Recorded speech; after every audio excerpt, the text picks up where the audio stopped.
I couldn't ask for a better first experience with working with any kind of scary creature. I'm happy it was Critters. You said that your mum was got you into Critters when you were younger. How old were you, and what did you think of the original movies? I think I was about 5 or 6 years old.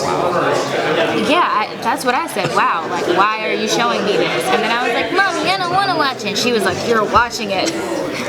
This is Horror History Day. I'm like, what? Like, they just made that up.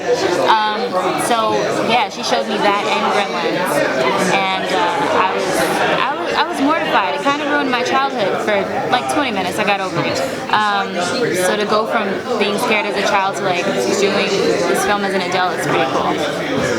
Did you find that kind of like sparked a horror interest in you?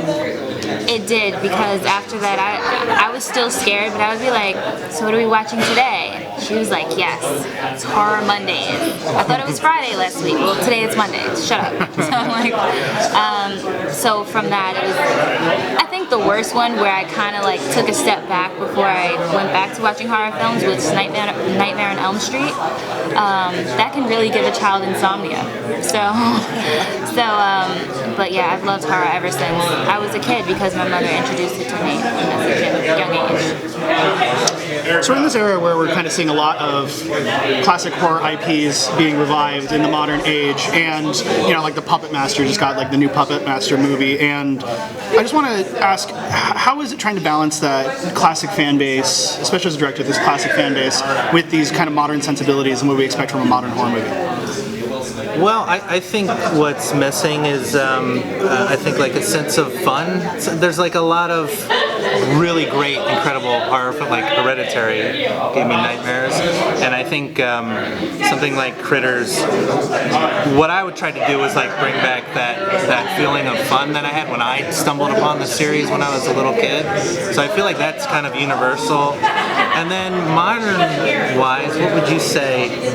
I mean, I think that Bobby did a great job, and our writer Scott Lobdell, balancing like millennials versus the classic cult fans, because I'm sure a lot of people my age have never seen the original, and I don't know that they're going to go back and be like, hey, that's a remake, let me do my homework, so I think that they'll definitely enjoy this 2019 version of Critters. Yeah, and I think I feel like maybe our standards were a little lower, and like in this one I feel like it's very character based too, like Tashi's character is super likable and you want her to succeed. Yeah, so I think that's kind of a new wrinkle in it. It's a little more character based. Is this one of the situations where we're kind of pretending 3 and 4 didn't happen? Shots fired. Is that something that we can discuss? He just shot the crate gun. Well, That one. yeah, in a way, sure. I actually 3 I like. 4's a little rough because you don't see critters much in the movie. They're kind of in space, and then you see a critter once in a while. So. But fun fact, my hair was actually red like yours when I first auditioned for this project. yeah. I had to dye it back for Critters. You want to dye it right back? No. I mean, yes, back to red, yeah. It was so badass. I think that helped me get the role, the red hair. But, yeah, it was the red hair. It wasn't me. Yeah, it was just the hair. Did Dee give you any advice on fighting rubber monsters? Mostly to just have fun, don't take it too seriously, just, have fun and kick ass. Because she was so in character with being a bounty hunter. So that was basically it. She was just like, beat the shit out of them, do it for the culture. I was like, okay, I will.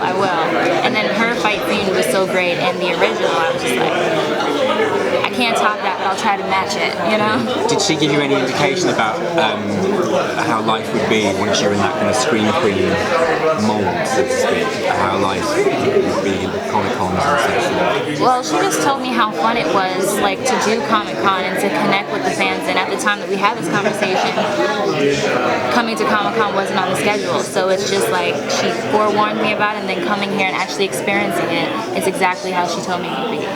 So.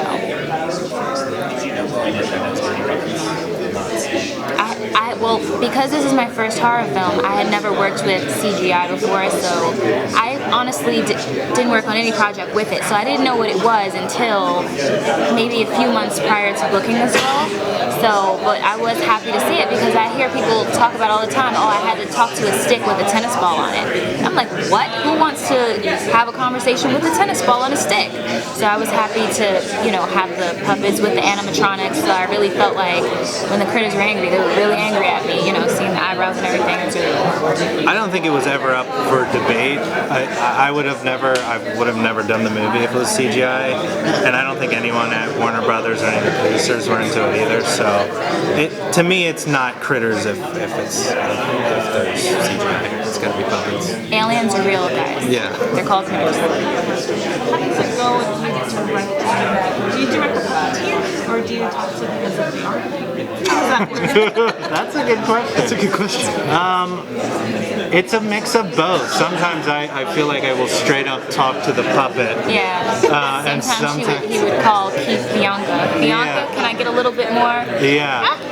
It's a mix of both. Sometimes I'll lose myself and just talk to the puppet, for sure. Yeah. Yeah. And they're like a little louder because they're under the table. I can't hear you, Bobby. Yeah. And he's like, Oh more right. There's people. more. There's people I gotta talk to. Right. It's not a puppet. Right. On the panel, they mentioned Mary Brightness. What do you think is the future of the Critters cinematic universe? I don't know. I really don't know. I think it's all dependent on people who watch Critters attend. Yeah. It's funny that he says that. I'm starting to think he got that from me because Christmas is, about it being Jesus' birthday. And when I went to South Africa, I got a temporary tattoo on the back of my neck that said Jesus Christ. So I feel like he just put the two together and kind of like Jesus Christ. Yes, instead of Christ, C-R-I-T-E-S. So I don't know why I did that. They had to cover it with makeup. It was pretty stupid. I was like, I probably should have did this after we did the movie, but I was so excited to work on Critters. I was like, look, I got a fake 3-week tattoo. And they're just like, cover The it. makeup people are just like, come on. God damn it, Tashi. Another 20 minutes of like makeup. All I can hear is the critter behind me. Yeah. It's normal. They're attacking. What do you hope then for the future of Critters? What would you like to see happen? I would like. Here's my pipe dream, because Critters for me is kind of the franchise as a kid that scared me because I had access to it. Because if you look at the Critters VHS cover, it's like a friendly cartoon character. So I love the idea of Critters being a franchise that kids stumble upon and kind of get squeaked up and horrified and opens the door to other horror films. So no matter what they do, I hope they keep that spirit of being somewhat accessible to kids to stumble on and be traumatized, Wow. Yeah. What's that? Yeah. Yeah. Sure. Yeah, because there's people underneath tables, so just be wary of that. Like I'm working with the Critters, and there's like 3 men that I'm trying not to step on. They're like, getting closer, we need you more to the right of frame, and I'm just like, oh my god, I'm so sorry, sir, I stepped on your hand. He's like, it's okay, as long as it's not my critter hand. Yeah. So final question, are there any other puppets that you'd like to rebring to life in the future in any other revivals, or do you have any particular puppets yourself you would like to watch kill people? Gremlins. That's probably the obvious choice. You know what you should do? Instead of like Merry Christmas should be about Gremlins versus Critters. Gremlins versus Critters. Like Jason versus. I think they both own. I think it's the same company, so. It's like Jason versus Freddy, Critters versus. I agree. I'm on board. I think that would be super badass. Yeah. Bianca versus. Let's go pitch it. We should right after this. Right after we wrap this. We're gonna go pitch it. Bianca versus Gizmo. Like, come on, world peace.